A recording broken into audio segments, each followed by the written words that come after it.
Hi students, அனைவருக்கும் வணக்கம். இன்னைக்கு வீடியோவில் நம்ம என்ன பார்க்க போறோம் அப்படின்னா Thevenin's theorem பேஸ் பண்ணி தான் ப்ராப்ளம் பார்க்க போறோம். வாங்க பார்க்கலாம். Calculate the current flowing through the 10 ohm resistor in the circuit shown in figure by using Thevenin's theorem. So நான் ஆல்ரெடி உங்களுக்கு நிறைய வீடியோவில் சொல்லியிருக்கேன்.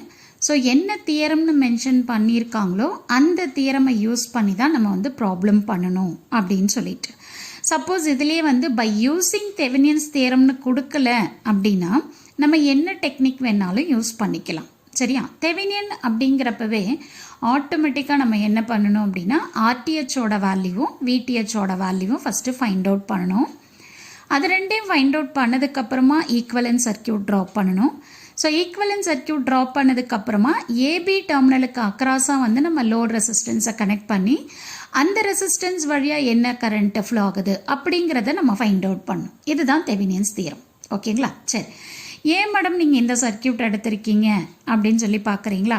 ஸோ இந்த சர்க்கியூட் பார்த்த உடனே வந்து பார்த்தீங்கன்னா ஒரு சிலருக்கு பயம் வந்துடும். அது என்னது இது, ஏன்னா நம்ம கரண்ட் சோர்ஸ் கொடுத்துருக்காங்க, வோல்டேஜ் சோர்ஸ் கொடுத்துருக்காங்க, இது ஏதோ டிவிஷனில் இருக்குது அப்படிங்கிற மாதிரி ஒரு பயம் வரும். அதெல்லாம் எதுவுமே தேவையில்லை. இந்த சர்க்கியூட் ரொம்ப சிம்பிளான சர்க்கியூட் தான். ஸோ இதை எப்படி ப்ராசஸ் பண்ணணும் அப்படிங்கிறத பார்க்கலாம். ஸோ ஃபஸ்ட்டு எப்போவுமே நான் என்ன சொல்வேன் அப்படின்னா ஆர்டிஹெச்சோட வேல்யூவை ஃபைண்ட் அவுட் பண்ண சொல்லுவேன். அப்போ நீங்கள் ஆர்டிஹெச் வேல்யூ ஃபைண்ட் அவுட் பண்ணணும் அப்படின்னா என்னென்ன பாயிண்ட்ஸை நம்ம அதில் அப்ளை பண்ணணும் அப்படிங்கிறது நமக்கு தெரியணும். ஃபஸ்ட்டு என்ன பண்ணணும் அப்படின்னா கொடுத்துருக்கிற லோட் ரெசிஸ்டன்ஸை ரிமூவ் பண்ணணும், இல்லைனா ஓப்பன் பண்ணணும். ஓகே, அடுத்து வந்து பார்த்தீங்க அப்படின்னா உங்களுக்கு சர்க்கியூட்டில் வோல்டேஜ் சோர்ஸ் இருந்ததுன்னா அதை ஷார்ட் சர்க்கியூட் பண்ணணும், கரண்ட் சோர்ஸ் இருந்ததுன்னா ஓப்பன் சர்க்கியூட் பண்ணணும். இந்த 3 பாயிண்ட்டும் ரொம்ப இம்பார்ட்டண்ட். இந்த 3 பாயிண்ட்டையும் நான் என்ன பண்ண போகிறேன் அப்படின்னா கொடுத்துருக்கிற இந்த சர்க்கியூட்டில் அப்ளை பண்ண போகிறேன். அடுத்து நிறைய பேருக்கு இதில் டவுட் வரும், மேடம் எந்த ரெசிஸ்டன்ஸை நீங்கள் வந்து லோட் ரெசிஸ்டன்ஸ்ன்னு சொல்ல வரீங்க அப்படின்னு தானே? ஒன்றும் பிரச்சனை இல்லை. உங்களுக்கு எந்த ரெசிஸ்டன்ஸ் வழியாக போகிற கரண்ட்டை ஃபைண்ட் அவுட் பண்ண சொல்லியிருக்காங்கன்னு பாருங்கள், 10 ஓம். அப்போது அந்த 10 ஓம் தான் நமக்கு என்ன லோட் ரெசிஸ்டன்ஸ். ஓகேவா? இப்போ புரிஞ்சிருக்கும்னு நினைக்கிறேன். எந்த ரெசிஸ்டன்ஸ் வழியாக போகிற கரண்ட்டை ஃபைண்ட் அவுட் பண்ண சொல்கிறாங்களோ அந்த ரெசிஸ்டன்ஸ் தான் நமக்கு லோட் ரெசிஸ்டன்ஸ். ஓகேவா? சரி, அப்போ நான் பாருங்கள் என்ன பண்ணியிருக்கேன். ஸோ ஃபஸ்ட்டு என்னோட லோட் ரெசிஸ்டன்ஸ் 10 ஓம் தான் என்னோட லோட் ரெசிஸ்டன்ஸ். அப்போ இதை வந்து நான் என்ன பண்ணியிருக்கேன், ஓப்பன் இல்லைனா ரிமூவ் பண்ணியிருக்கேன். அப்போ இந்த மாதிரி சர்க்கியூட் வந்துருச்சு. ஓகேவா? அடுத்து வந்து பார்த்தீங்கன்னா இந்த சர்க்கியூட்டில் எனக்கு வோல்டேஜ் சோர்ஸ் இருக்குது. அப்போ இந்த வோல்டேஜ் சோர்ஸை நான் என்ன பண்ணணும், ஷார்ட் சர்க்கியூட் பண்ணணும். சரிங்களா? அதை நீங்கள் வேணும் அப்படின்னா இங்கே வந்து இந்த மாதிரி 2 டாட் வச்சுக்கலாம். சரிங்களா? இப்படி டாட் வச்சுட்டு ஒரு லைன் போட்டிங்க அப்படின்னா இது ஷார்ட் சர்க்கியூட்டுன்னு அர்த்தம். சரிங்களா? அப்போ இங்கே இருக்கிற இந்த வோல்டேஜ் சோர்ஸை நான் ஷார்ட் சர்க்கியூட் பண்ணிட்டேன்.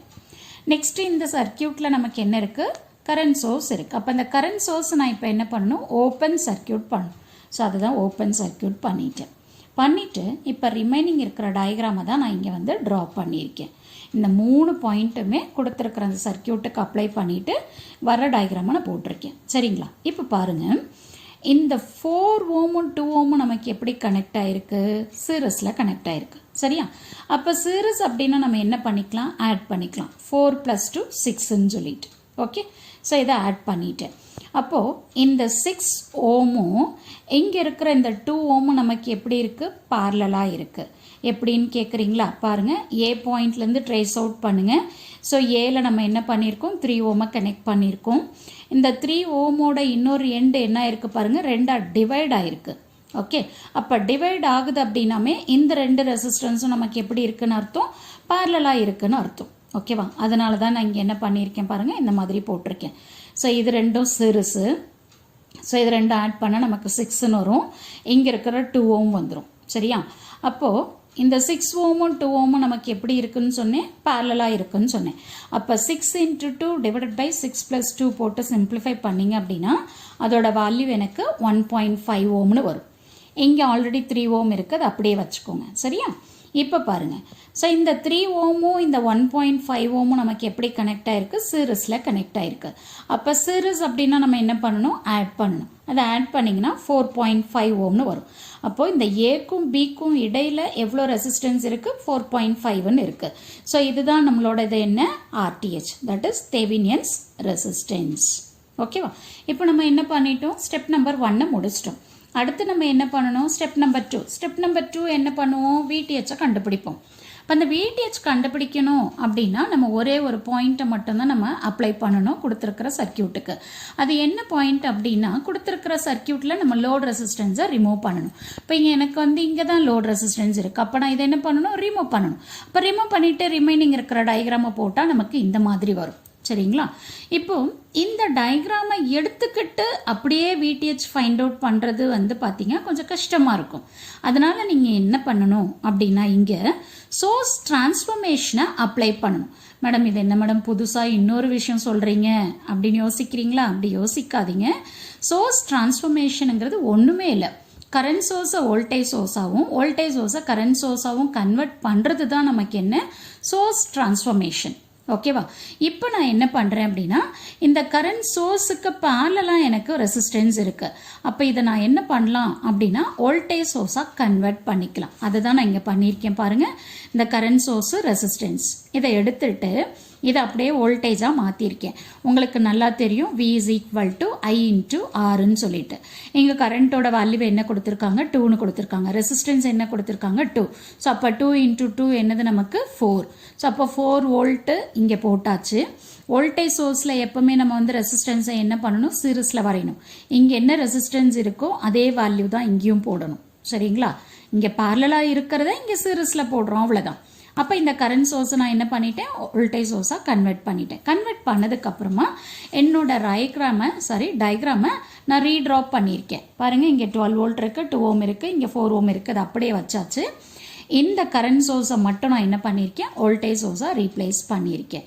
So 4 volt connected in series with resistance. Next இங்கே இருக்கிற 3 ஓமை அப்படியே போட்டாச்சு. ஓகேவா? சரி, இப்போது நெக்ஸ்ட்டு என்ன பண்ணணும், விடிஹெச்சை ஃபைண்ட் அவுட் பண்ணணும். அப்போ எங்கே இருக்குது பாருங்கள் விடிஹெச். ஸோ இது வந்து ஒரு லூப்பு. இந்த லாஸ்ட் லூப்புன்னு சொல்லக்கூடாது இதை, ஏன்னா இதை நான் ஓப்பன் பண்ணிட்டேன். அப்போது இங்கே இருக்கிற இந்த சர்க்கியூட்டில் தான் நான் என்ன பண்ணணும் அப்படின்னா விடிஹெச்சை ஃபைண்ட் அவுட் பண்ணணும். அப்போ விடிஹெச்சை ஃபைண்ட் அவுட் பண்ணணும் அப்படின்னா நான் என்ன பண்ணணும், கிர்ச்சாஃப்ஸோட வோல்டேஜ் லாவை அப்ளை பண்ணணும். வோல்டேஜ் லாவை நான் அப்ளை பண்ணணும் அப்படின்னா அந்த பிரான்ச்சில் என்ன கரண்ட் ஃப்ளோ ஆகுது அப்படிங்கிறது எனக்கு தெரியணும். சரியா? தெரிஞ்சாதான் நான் வந்து கிர்ச்சாஃப்ஸோட வோல்டேஜ் லாவை அப்ளை பண்ண முடியும். ஸோ அதனால் நீங்கள் ஃபஸ்ட்டு என்ன பண்ணணும் அப்படின்னா இந்த பிரான்ச்சில் என்ன கரண்ட் ஃப்ளோ ஆகுது அப்படிங்கிறத ஃபைண்ட் அவுட் பண்ணணும். ஸோ அதுக்காக நான் இப்போ என்ன பண்ணியிருக்கேன் அப்படின்னா இந்த லூப் எடுத்துக்கிறேன். ஓகேவா? ஸோ இந்த லூப் எடுத்துட்டு இதிலிருந்து கரண்ட்டை கண்டுபிடிக்கிறேன். இது சிங்கிள் லூப்புங்கிறதுனால ரெசிஸ்டன்ஸ் எல்லாம் எப்படி கனெக்ட் ஆகிருக்கும், சீரிஸில் கனெக்ட் ஆகிருக்கும். ஓகேவா? இப்போ இந்த சர்க்கியூட்டில் எனக்கு வந்து 2 பேட்டரி இருக்குது பாருங்கள். ஸோ இங்கே 12 வோல்ட் இருக்குது, இங்கே 4 வோல்ட் இருக்குது. நான் ஆனால் என்னோட லூப் டைரக்ஷன் நான் என்ன எடுத்திருக்கேன், கிளாக் வைஸ் எடுத்திருக்கேன். ஸோ கிளாக் வைஸுங்கிறதுனால negative to positive rise in potential. But இங்கே வரப்போ பாசிட்டிவ் டு நெகட்டிவ். அப்போ பாசிட்டிவ் டு நெகட்டிவ்னா ஃபால் இன் பொட்டென்ஷியல். ஸோ அதனால தான் நான் இங்கே என்ன பண்ணியிருக்கேன் பாருங்கள், I is equal to 12 minus 4 divided by இந்த ரெசிஸ்டன்ஸ் எல்லாமே நமக்கு சீரிஸ் தான், அதனால 2 + 4 + 2. ஸோ இதை சிம்பிளிஃபை பண்ணோம் அப்படின்னா ஸோ இது வழியாக ஃப்ளோ ஆகிற கரண்ட் என்னன்னு நமக்கு தெரிஞ்சிடும். அப்போ என்ன ஆம்பியர் கரண்ட் ஃப்ளோ ஆகுது பாருங்கள், 1 ஆம்பியர் கரண்ட் எனக்கு ஃப்ளோ ஆகுது. சரியா? அப்போது இந்த ரெசிஸ்டன்ஸில் என்ன கரண்ட் ஃப்ளோ ஆகுது அப்படிங்கிறத நான் ஃபைண்ட் அவுட் பண்ணிட்டேன். மேடம் அப்போ நீங்கள் இதை வந்து ஃபைண்ட் அவுட் பண்ணலையே அப்படின்னு தானே நினைக்கிறீங்க. ஸோ கண்டிப்பாக அது தேவையில்லை. ஏன் அப்படின்னு சொன்னீங்கன்னா எனக்கு இங்கே சர்க்கியூட் ஓப்பனில் இருக்குது. அப்போ ஓப்பனாக இருக்குங்கிறப்போ இது வழியாக என்ன கரண்ட் ஃப்ளோ ஆகும், 0 தான். ஸோ இது வழியாக ஃப்ளோ ஆகிற கரண்ட் வந்து 3 ஓம் வழியாக ஃப்ளோ ஆகிற கரண்ட் வந்து 0. ஸோ கரண்ட் 0 அப்படின்னா நமக்கு என்ன ஆகாது, இங்கே வோல்டேஜ் எதுவுமே ட்ராப் ஆகாது. அப்போ என்ன பண்ணணும், இந்த 2 ஓம் ரெசிஸ்டன்ஸுக்கும் இந்த பேட்டரியும் கனெக்ட் ஆகிருக்கிற இந்த பிரான்ச்சில் என்ன வோல்டேஜ் இருக்கோ அதுதான் என்னோட விடிஹெச். சரியா? ஸோ அதுக்காக இப்போ நான் என்ன பண்ணியிருக்கேன் அப்படின்னா கிர்ச்சாஃப்ஸோட வோல்டேஜ் லாவை அப்ளை பண்ணியிருக்கேன். எங்கேருந்து ஸ்டார்ட் பண்ணுறேன்னா இந்த பேட்டரியிலேருந்து ஸ்டார்ட் பண்ணுறேன். ஸோ பேட்டரி நெகட்டிவ் டு பாசிட்டிவ்ங்கிறதுனால ரைஸ் இன் பொட்டென்ஷியல் ப்ளஸ் போட்டாச்சு. அடுத்து வந்து பார்த்தீங்கன்னா இந்த 2 ஓம் வழியாக ஃப்ளோ ஆகிற கரண்ட் நமக்கு என்ன, 1 ஆம்பியர். ஸோ அப்போ இங்கே ட்ராவலிங் டைரக்ஷன் வந்து நெகட்டிவ் டு பாசிட்டிவ். ஸோ அதனால் rise in potential. So resistance into current 2 × 1. மறுபடியும் இங்கே வந்து எப்போவுமே ஏ வந்து பாசிட்டிவ் வித் ரெஸ்பெக்ட் டு பிங்கிறதுனால ஸோ டைரக்ஷன் என்ன, பாசிட்டிவ்லேருந்து நெகட்டிவ்க்கு வரேன். ஸோ அதனால் minus VTH is equal to 0. So இதிலிருந்து VTHோட வேல்யூ 6 வோல்ட் அப்படின்றத நம்ம ஃபைண்ட் அவுட் பண்ணிட்டோம். அப்போ RTHோட வேல்யூவும் தெரிஞ்சிருச்சு, VTHோட வேல்யூவும் தெரிஞ்சிருச்சு அப்படின்னா நம்ம என்ன பண்ணணும், ஈக்குவலன்ட் சர்க்கியூட் போடணும். ஸோ இதுதான் வந்து தெவினியன்ஸோட ஈக்குவலன்ட் சர்க்கியூட். ஸோ இது வந்து A டெர்மினல், ஸோ இது வந்து A டெர்மினல், இது B டெர்மினல். அதுக்கப்புறம் நம்ம என்ன பண்ணணும், ஏக்கும் பிக்கும் இடையில லோட் ரெசிஸ்டன்ஸை கனெக்ட் பண்ணணும். இங்கே லோட் ரெசிஸ்டன்ஸ் நமக்கு வந்து 10 ஓம், அதனால இங்கே கனெக்ட் பண்ணிட்டோம். கனெக்ட் பண்ணிவிட்டு இந்த 10 ஓம் வழியாக என்ன கரண்ட் ஃப்ளோ ஆகுது அப்படிங்கிறது தான் நான் ஃபைண்ட் அவுட் பண்ணணும். ஸோ அப்போ இது வந்து பார்த்தீங்கன்னா சிங்கிள் லூப். அப்போ சிங்கிள் லூப்பில் கரண்ட் வந்து ஈஸியாக நம்ம ஃபைண்ட் அவுட் பண்ணிக்கலாம். IL இஸ் ஈக்குவல் டு, இங்கே வோல்டேஜ் என்ன இருக்குது, VTH divided by RTH plus RL. இந்த வேல்யூஸ் எல்லாத்தையும் நம்ம சப்ஸ்டியூட் பண்ணி சிம்பிளிஃபை பண்ணோம் அப்படின்னா IL இஸ் ஈக்குவல் டு 0.4137 ஆம்பியர்னு வருது. ஸோ இந்த கரண்ட்டு தான் எனக்கு இந்த 10 ஓம் வழியாக ஃப்ளோ ஆகிற கரண்ட். ஓகேவா? ஸோ இதுதான் வந்து இந்த ப்ராப்ளம்க்கான சொல்யூஷன். ஸோ கண்டிப்பாக இந்த வீடியோ உங்களுக்கு யூஸ்ஃபுல்லாக இருக்கும்னு நினைக்கிறேன். Be positive, think positive.